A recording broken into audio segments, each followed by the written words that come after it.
What's up everybody, and welcome to the channel. Today we're going to take a look at this brand new 2023 Toyota BZ4X Limited. This one's finished off in heavy metal. MSRP is around $49,600.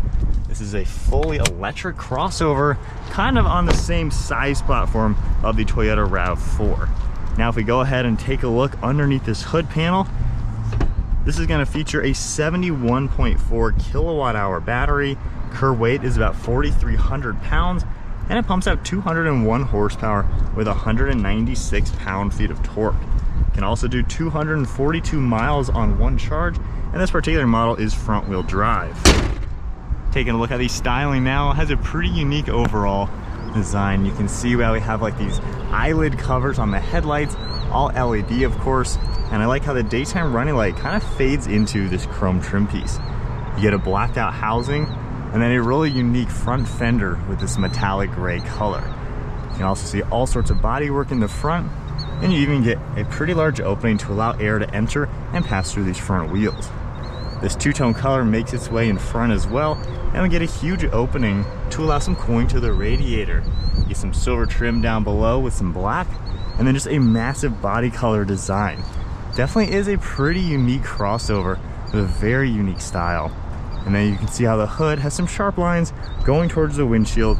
Then we get this cool two-tone color all along the top.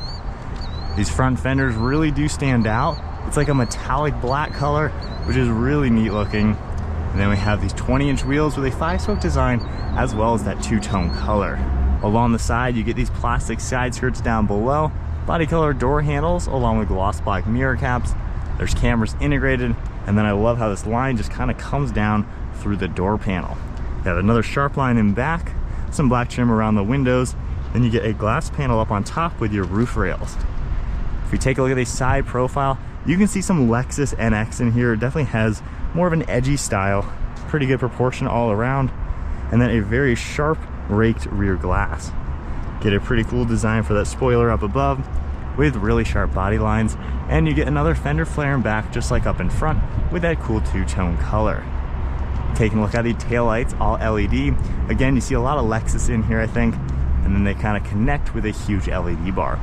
There's another lip spoiler in back, all of your badging on the back as well, and then a plastic rear bumper with all of your parking sensors. Really is a pretty unique looking crossover. However, I think it comes together nicely for what it's trying to be. And then if we go ahead and grab the button in back, we have a remote operated liftgate. You can use the key fob as well, and there is a ton of space in here. So really squared off, big opening. Of course you have a privacy cover if needed, and then we can even remove this, get it out of the way, and we have even more space. Now these seats, you can grab the handles in back and push them both flat down, that we can really maximize cargo area. So it seems to be a pretty useful vehicle for both people as well as cargo. They fold nearly flat, so definitely a pretty good design. And just by pressing the button up here, you can go ahead and close that. Now if we enter through the side doors now, this one has a pretty nice lighter leather interior, and we can easily lift these seats back in place. You of course have this one that'll open down, armrest, cup holders, as well as some storage. And then that same lever, you can actually recline these seats just a little bit. The door panel is finished off with some lighter material as well as a lot of black. And then you do have heated seats back here, all of your plugs and air vents, and then a little bit of storage.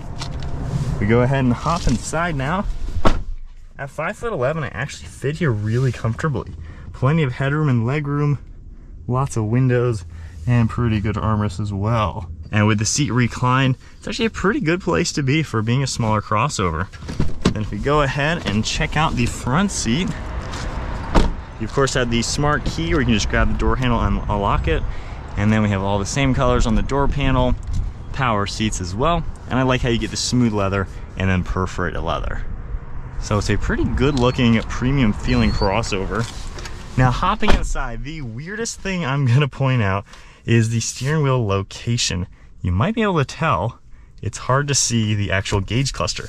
I want the steering wheel up here, however, this completely blocks it. So you kind of have to have this all the way down so you can see the gauge cluster and still drive. So just a little odd the way they've designed everything for how the steering wheel is going to be laid out. But from here I can go ahead and put my foot on the brake and we'll go ahead and fire it up. So just pressing it once, all the electronics are going to turn on. Now on that gauge cluster, you can see just a little bit of information, your speedometer, your gear, some safety settings as well. There's not really all too many functions. You can press this and get a compass up on it. And then when you press any of your cruise control settings, a few things will come up as well. So pretty simple, as you'd expect. We have some basic controls along the steering wheel. You have your stock on the right side for windshield wipers, turn signal on the left with headlights. And then on the left side, we have automatic headlights as well as the liftgate. Now there is some really cool fabric material across the dashboard. And then you get a really sunken in design for the dashboard with all these unique contours. There's more fabric all on the right side. And then in the center screen, we have our navigation system that will come up, all of your audio controls, along with phone integration. Of course, this does need somewhat of a setup. We have some trip information as well as vehicle history. Then we have charging schedules, things like that. And then all sorts of different settings will come up within this system. It's a very simple touchscreen display, I would say. And if we go ahead and put us into reverse, you push this down and over to go into reverse. We get that full backup camera with a top-down view. We can adjust that one as well. And then you just press the P button and we're back into park. Now if I go into drive and hit even the view icon, you can see a front view camera, which had already popped up, and then you have a few different designs you're able to look at for different camera angles. Back into park. Underneath that, we have heated and ventilated seats, a heater as well, different controls, and you have some nice toggles for all your temperature, fan speed, as well as the zones. Same controls over on the right side, air vents in the center, then an electronic parking brake, as well as the brake hold. We have traction control on the right with your different drive modes. And then this right here, you can see it's kind of a transparent window actually, but this is where your phone charger is. So it's a pretty cool, neat design the way they've done that. There is a lot of storage down below with a few plugs, then storage and cup holders in the center with more of this lighter material. If I go ahead and open up the center console, we have a pretty normal space in here as you would expect, and there's even an extra bucket for more space. Now there's no glove box over on the right side, so you're really limited to the center. But overall, pretty cool looking interior, especially with the 2 panes of glass. And then we have all of our controls, dome lights, as well as the mirror. All right, so we are setting off now in this electric crossover. You know, the 200 horsepower is not bad. It gets up to 40 to 50 miles an hour without really even thinking. The only weird thing is the steering wheel situation. I have it at the lowest setting so I can actually see the gauge cluster. It just feels so odd. The steering wheel is kind of just in my lap way down below. I feel like I'm kind of a giant in this car, honestly. It's a little unique.